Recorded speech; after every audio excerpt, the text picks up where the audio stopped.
Hi there. Today we are going to learn three important concepts for computer science that are used in almost every modern software system: concurrency, mutual exclusion, and synchronization.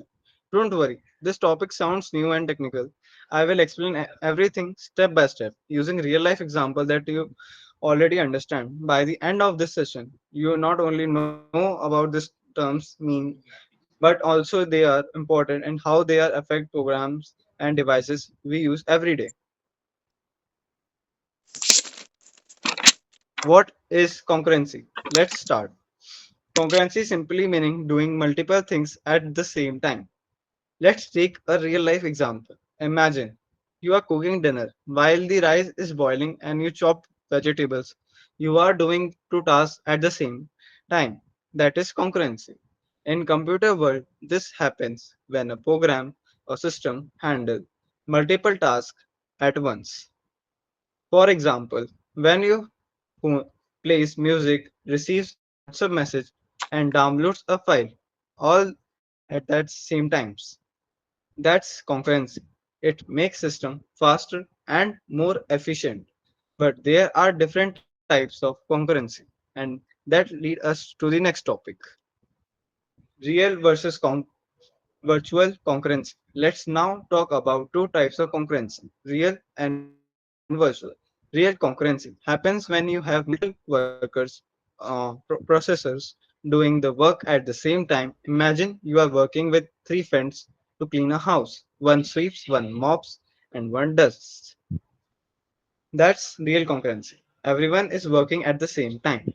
Virtual concurrency is like just one person doing all the work, but switching between tasks really fast. Sweeping a little, then a mop a bit, then a dust for a sec, and repeat. It looks like you are doing everything at once, but in reality, only one task is being done at a time. Computers with multi CPU cores can do real concurrency computing with one core use virtual concurrency by switching between tasks super fast. So, real concurrency equals multiple cores and virtual concurrency is the single core. Why is this useful? Because we often need to do many things quickly, like loading web pages, playing videos, handling user inputs without freezing.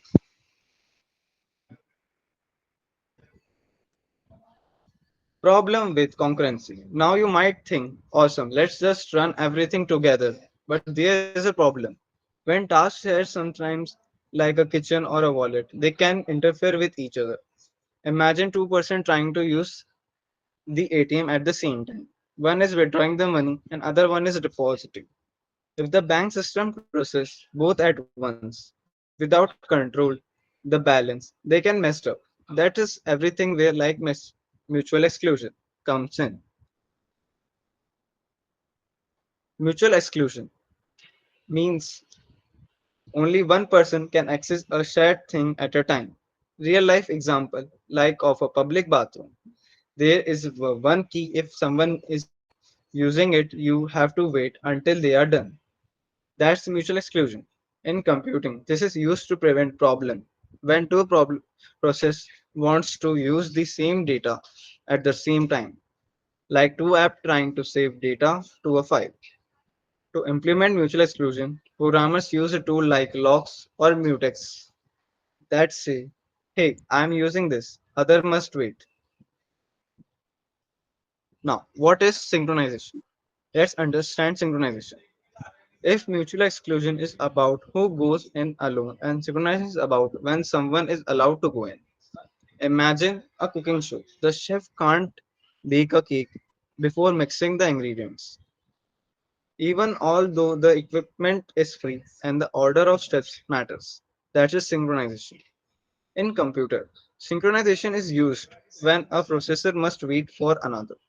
For example, a file must be downloaded before it can be opened. Another real life example is like in a relay race, the second runner must wait for the baton for the first runner. That's synchronization. Common problems and solution. Let's talk about brief what can go wrong. Race condition. Two threads racing to access share data, leading to unpredictable results. Second, deadlock. Two or more processes waiting for each other forever. This problem prevents using the proper mutual exclusion and synchronization. Tools like semaphores, logs, barriers, and monitors help coordinate tasks. Example: in the procedure consumer problem, the producer adds the items to a buffer and the consumer removes them.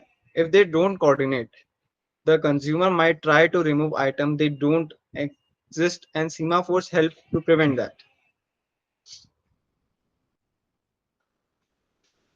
To sum up, concurrency is doing many tasks together. Real versus virtual concurrency explains how that's happened with multiple processor or just time sharing. Mutual exclusion prevents data conflicting by letting only one thread access to a resource at a time. Synchronization ensures the right order of task execution. We use this concept to make a safer system and faster and smarter. Thank you for joining me, and I hope now I have a clear understanding how a computer manages to do so all at once. To discuss about dining problem. Here we can see we have a roundtable conference among the five processors. First, we can see they have two purposes. First to eat and then to think. One processor can do one thing at a time. It can eat or it can think. To eat food, it have at least two forks to eat it. It can't able to eat with a single fork. So we can see in roundtable conference if one professor eats at a time, there will be no problem in syncing. Synchronization will happen fluently and no problem will be created. Problem is created when the multiple professors trying to eat at once. It will create our critical condition or mutex type mutex lock will be happen. To prevent that, we will use semaphore, in which we will create a boolean array of true and then we will pick up the fog and assigning it a false. So other professor has to wait until it is true again or put it down. A professor eats and then put down the fog so the other professor can eat also. So let me residual code as well as diagram to have a clear understanding of both. First, we can see we have declared the Boolean array of chopstick which have assigned true, which means availability. For each professor philosopher, 0 to 4, which we are assigning from 1 to 5, think. First, they are all thinking, and then left and right fork because we need two forks. Left fork can be assigned as P and P plus mod 5. There is a relation between why we have used mod 5. If we have taken, assume if the first processor, or we can say at the 0th index, so left is 0 and right 0 plus 1 mod 5, which will equal to 1. So we got our left and right fork as well as seen diagram, and assume that P1 is professor who is trying to eat. He has two forks, this one and this one, to eat the food. Now come back to code again. Here's the condition. We have to check the both forks are available or not. So they are chopstick left and chopstick right. We have use and operator because we need both of them. We can't able to eat with a single chopstick. So both should be true and then we can eat. So we will print the statement that philosopher or professor is eating with chopstick. Then we will assign chopstick left and right. And if other professors tries to eat, then it will have waiting period because left and right are already in utilization due to when the code is executed when both left and right are true, we have assigned the false in left and right chopstick. So another professor can't pick it up because there is a false condition. Let's see in diagram just that the P1 professor is eating the food and P2 tries to eat it. But this fork, which has assigned true at the beginning, but now it is at its false condition. So P2 couldn't able to eat. When when he able to try so.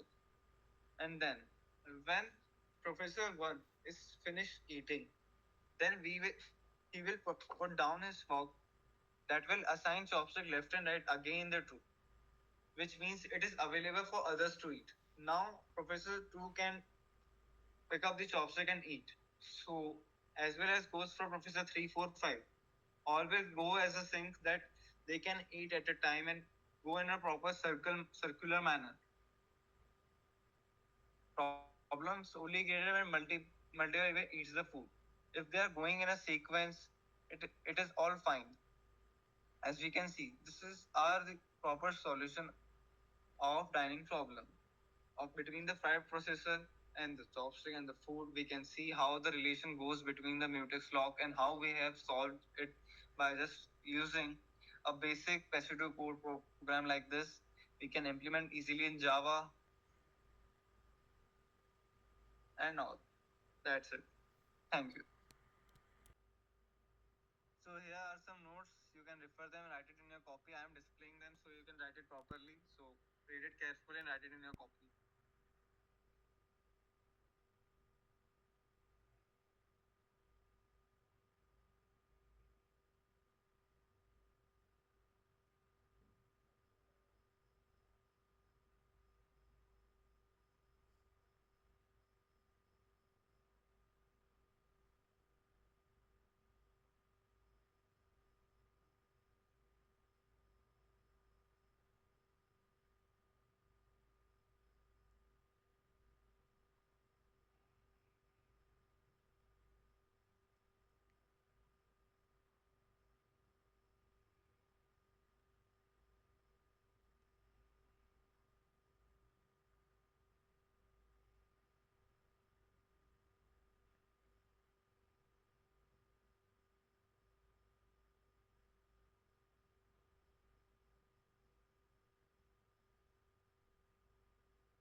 I hope you have written about real and virtual concurrency. Let's move on and write about mutual exclusion mutex.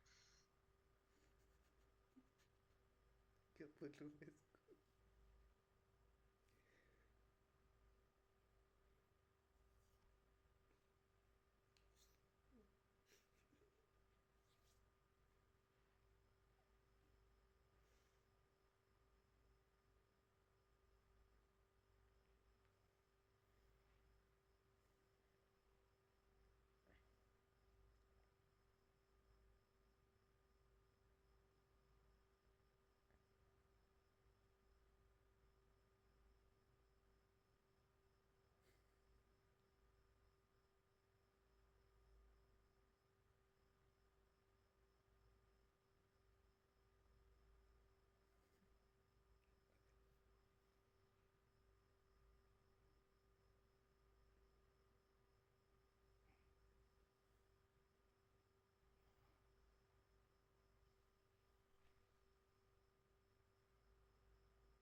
So I hope you have written about mutual exclusion. Now also write about synchronization.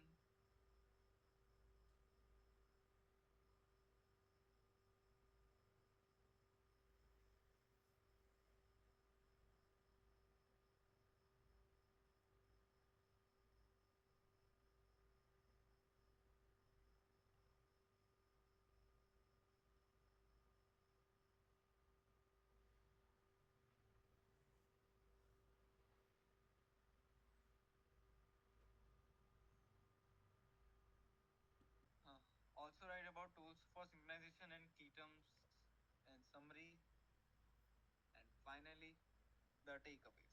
So here they concluded our PPT, question and notes. I hope you understand it. Thank you for